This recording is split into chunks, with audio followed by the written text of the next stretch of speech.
더불어민주당 신은영 의원입니다.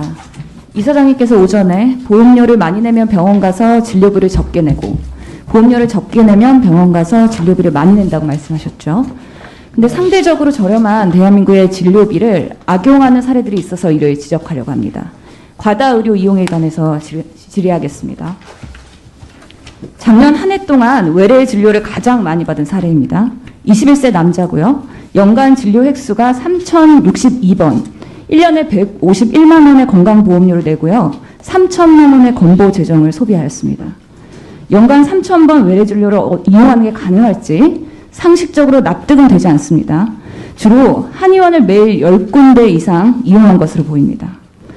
이분만 예외적으로 그런 건 현황인지 다른 케이스를 살펴보았는데요. 상위 5명의 의료 이용 패턴을 보니 주로 10대, 20대 젊은 층에서 한의원을 주로 이용하는 것이 공통점이었습니다. 이사장님, 1년에 3,000번이나 의료기관 이용하는 게 물리적으로 가능한지, 환자가 과잉 의료 이용한 건지 아니면 의료기관의 허위 청구인지 분석해 보신 적 있습니까? 저 케이스를 분석한 적은 없는 것 같습니다. 예. 네. 확인해 보셔야 두 되겠죠. 가지 가능성이 둘 다 있겠습니다. 예. 이런 의료 과다 이용은요, 매년 증가하고 있습니다. 지난 5년간 무려 11조의 예산이 소요된 것이죠. 지난해의 경우에는 과다 의료 이용 상위 2%가 전체 건보 진료비의 10%를 사용했습니다.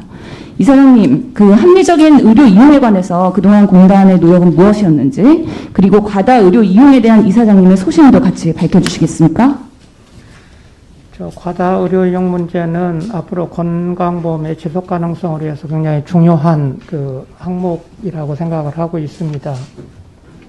그 의료 이용이 과다하고 또 거기에 따라서 약물이 과다 투여하게 되고 하는 저 문제를 앞으로 그 잡아야 되는데, 왜냐하면 저런 과다 의료 이용은 오히려 건강을 해칠 수가 있기 때문에 병원이 병을 만드는 그 현상을 보이게 됩니다. 적극적으로 관리를 해야지 되는데 일정한 기준을 만들어서 분석을 우선 좀 적극적으로 해보도록 하겠습니다. 실제로 공단에서 그동안 어떤 노력을 했는가 저희가 확인해 봤습니다. 공단에서 과다 이용자에게 보내는 문건을 발송하고 있는 것이죠. 홍길동님의 그 안내문인데요. 1년 동안의 의료 이용 내역, 그리고 의료 이용한 기관수, 외래 내원 일수, 총 진료비 이런 것들이 기재되어서 홍길동님에게 안내되고 있었습니다. 지금 건강보험공단에서는요, 과다 의료 이용자 440만 명 추산하고 있고 이 중 10%에게 안내문을 발송하고 있는 겁니다. 안내문을 받고 나면 이거에 대한 문의사항에 대해서 공단에 환자가 직접 전화 상담을 요청할 수 있는 시스템인데요. 그 비율이 1%에 그치고 있고요. 이분들도 과다 의료 이용 자체에 대한 그런 상담이 아닌, 이렇게 이용을 하더라도 아무런 페널티가 없는지 문의를 하고 그것을 확인하는 수준에 그치고 있는 걸로 보이는 것이죠. 이사장님, 이 문건 보면 과다 의료 이용을 자제해야겠다는 생각이 드시는지요? 이런 문건 보고서 공단에 전화하면 오히려 페널티가 없는 거 확인하고 자기 합리화에 빠지지 않겠습니까? 간단하게 말씀 주시죠. 네, 그런 문제가 있겠습니다. 예, 이렇게 관리가 되다 보니 과다 의료 이용이 전혀 줄어들지가 않고 있는 것이죠. 2019년에 합리적인 의료 이용 유도 방안을 마련하기 위해서 공단에서 발주한 보고서입니다.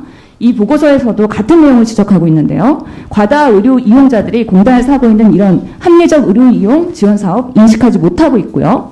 실제로 공단에서 발송하는 안내문 무엇인지도 잘 모르는 경우가 대부분이었던 것이죠.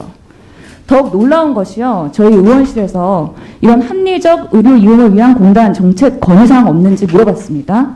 그랬더니 7일 만에 공단에서 답변이 왔는데 특이사항 없음이라고 무성의하게 한 것입니다. 이사장님, 과다 의료 이용을 위한 이런 원인 분석, 대책 마련, 이제는 재정 건전성을 위해서라도 적극적으로 추진해야 될 것 같습니다. 불필요한 의료 과잉이나 의료 쇼핑, 그리고 과다 이용자에게는 건강보험을 차등 제도 검토하는 것까지 이제는 좀 더 적극적으로 고려를 해야 될 것 같은데 이에 대한 의견 주시고요. 또 심평원 원장님께도 여쭙겠습니다. 실제로 과다 의료 이용 대상자들이 왜 이렇게 이용하고 있는지 의학적인 분석이 필요할 것 같은데요. 심평원에는 지금 진료심사평가위원회 등 전문적인 조언이 가능한 전문심사 같은 시스템이 있습니다. 이런 것들은 심평원에서 해야 되지 않을지 말씀 주시기 바랍니다. 예, 전적으로 공감합니다. 다만 이러한 제도를 이러한 자료를 분석하기 위해서는 저희의 분석 단위가 지금은 청구 명세서나 병원 단위로 되고 있는데 이 진료비의 이 자료가 환자 단위로 한 번 더 관리를 해서 관리하기 위해서 좀 묶여야 할 것 같습니다.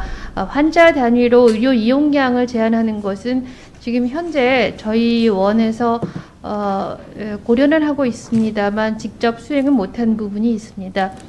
점진적으로 조속한 시일 내에 이러한 것들을 보완해서 과다 의료 이용을 막도록 하겠습니다. 예, 심평원과 공단에서요, 의료기관의 허위 청구나 이런 과잉 청구에 대한 삭감에 대해서도 관심을 갖고 대책 마련해야 되지만, 의료 이용을 하고 있는 환자 입장에서도 잘못된 사용을 하고 있는지 한 번 더 들여다 봐야 되고요. 만약에 정말 의료 과잉이나 쇼핑이라면 이 부분에 대해서는 과다 이용자에게 건강보험 차등제도 검토해야 될 것 같습니다. 공단 이사장님 어떻게 생각하시는지요? 예, 이거는 제가 공단의 주요 사업의 하나로 설정을 하고 종합 계획을 좀 만들어 보고 의원실과 협의하도록 그렇게 하겠습니다. 예, 재정 건전성 그리고 지속 가능한 건강보험 유지하기 위해서는요, 이제는 과잉 의료 이용, 의료 쇼핑 이거에 대한 대책도 철저하게 마련이 되어야 된다고 생각합니다. 이에 대해서 건강보험공단과 심평원이 함께 대책 마련해 주시고요, 저희 의원실로 보고해 주시면 감사하겠습니다. 이상입니다.